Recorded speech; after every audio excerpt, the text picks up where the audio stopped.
Magandang umaga sa iyo, sir. Ako nga po pala si Baby Claire Nyoso from B3 Section 8. Maaari bang tumayo ang lahat para sa ating panalangin? Sa ngalan ng Ama, ng Anak, ng Espiritu Santo. Panginoon, maraming salamat po sa mga biyayang binigay niyo sa amin araw-araw. Sana po ay gabayan mo po kami sa aming pag-aaral, naway marami pa kami natutunan sa araw na ito. Iyon lamang po, Panginoon, sa ngalan ng Ama, Anak, Espiritu Santo. Magandang umaga sa inyo, class. Ako nga po pala si Bini Baby Claire Hinyoso. Kumusta ang araw niyo? Magaling. Bago mo po ang lahat, pakiayos ng iyong upuan. Meron bang lumiban sa klase ngayon? Mabuti kung gano'n. Bago tayo magpatuloy sa ating bagong aralin, ay atin munang balikan ang ating paksang tinalakay kahapon. Ano nga ulit ang tinalakay natin kahapon? Magaling! Ang ating tinalakay kahapon ay tungkol sa pandiwa. Magbigay nga ng halimbawa ng mga pangungusap na tungkol o nagsasaad ng pandiwa. Halimbawa, ang mga bata ay naglalaro sa parke. Sina Miles at Luis ay sumasayaw. Yun ang mga pangungusap na nagsasaad ng pandiwa. Ako ay lubos na natutuwa dahil may natutunan kayo sa ating paksa kahapon. Ngayon ay hahatiin ko kayo sa 3 grupo at magpapaunahan kayo buuin ang jumble letter na ibibigay ko sa inyo. Handa na ba kayo? Sa inyong nilaro ngayon, ano kaya ang ating aralin ngayon? Sa aking palagay, ay handa na kayo sa ating tatalakayin ngayong araw na ito. May mga halimbawa akong ibibigay sa inyo. Makinig na mabuti at aking ilalahad sa inyo. Una, ang pangungusap ay ang mga bata ay naglalaro ng mabilis sa parke. Ang salitang mabilis ay isang pang-abay na pamaraan. Bakit kaya? Tama! Dahil ito ay nagpapakita kung paano sila naglalaro. Kung merong pangungusap na nagsasabing pumunta kami bukas sa parke, ano kaya ang pang-abay dito? Tama! Ang pang-abay dito ay bukas. Dahil ito po ay pang-abay na pamanahon. At pag sinabi naman natin sumasayaw siya sa harap sa stage, ang sa harap ng stage ay pang-abay na panlunan. Ang mga halimbawa na ito ay may kinalaman sa pang-abay at mga uri nito. Ano-ano nga ba ang pang-abay? At ano kaya ang mga uri nito?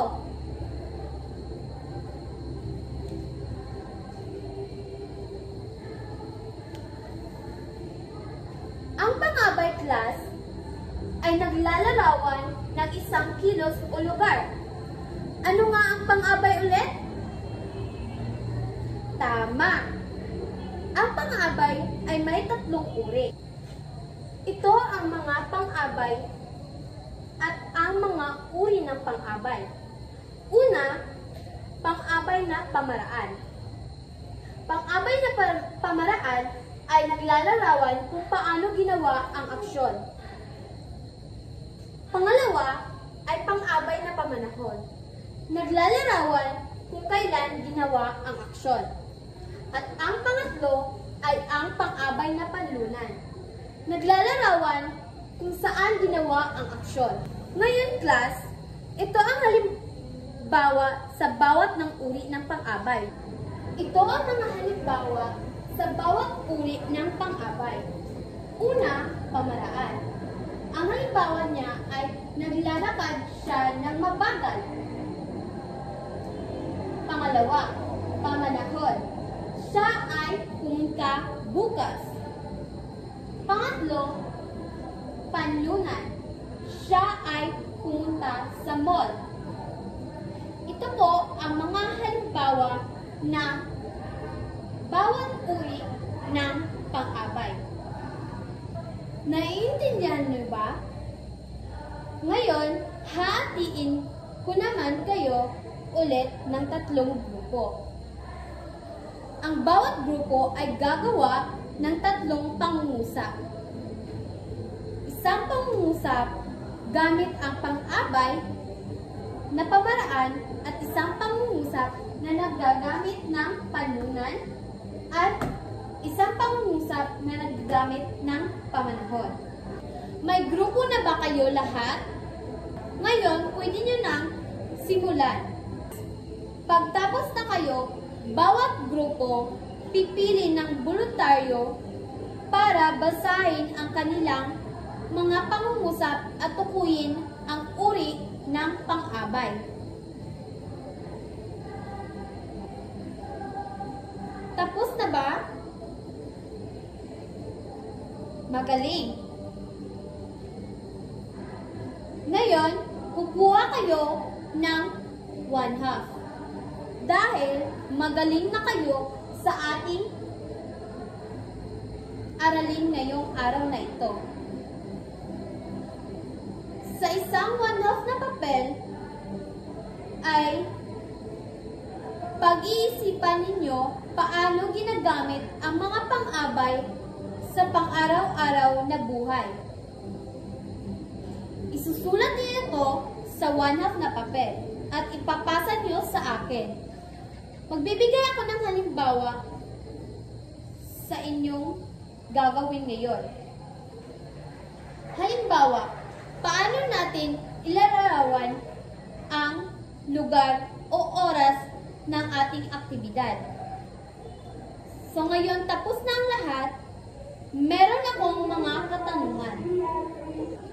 Kung ikaw ay pupunta sa isang lugar, paano mo sasabihin kung saan o kailan o paano ka pupunta? Sige. Ikaw, Leia. Magaling. Naiintindihan niyo ba, class? Magaling. May gagawin kayo. Una, pagsasanay 1.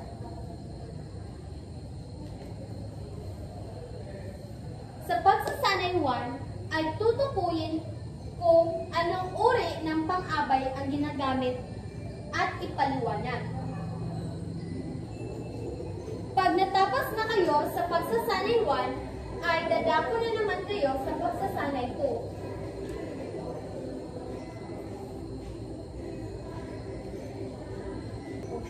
Sa pagsasanay 2 ay pag-uri ng pang-abay sa pangungusap. Nauunawaan niyo ba ang aralin natin ngayong araw? Magaling! Ano nga ang pang-abay? Tama! Ang pang-abay ay naglalarawan ng kilos, lugar, o oras. Ano nga ang mga uri ng pang-abay? Magaling! Ito ay pang-abay na pamaraan, pang-abay na pamanahon, at pang-abay na panlunan. Kung wala na kayong mga katanungan, ay dadako na tayo sa inyong pagtataya upang sukatin ang mga naunawaan ninyo sa ating leksyon ngayong araw na ito.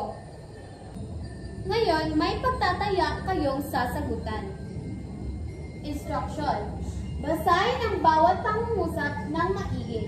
Tukuyin kung anong uri ng pang-abay ang ginagamit sa pangungusap. Isulat ang sagot sa 1/4 na papel. Naiintindihan niyo ba, class? Pagtapos na kayo, ipasa ang mga papel. Ngayon, meron kayong takdang aralin.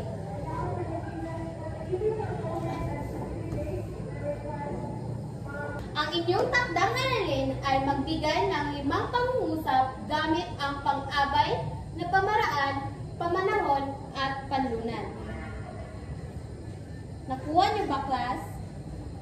Kopyahin niyo ang inyong takdang aralin. Tapos na ba?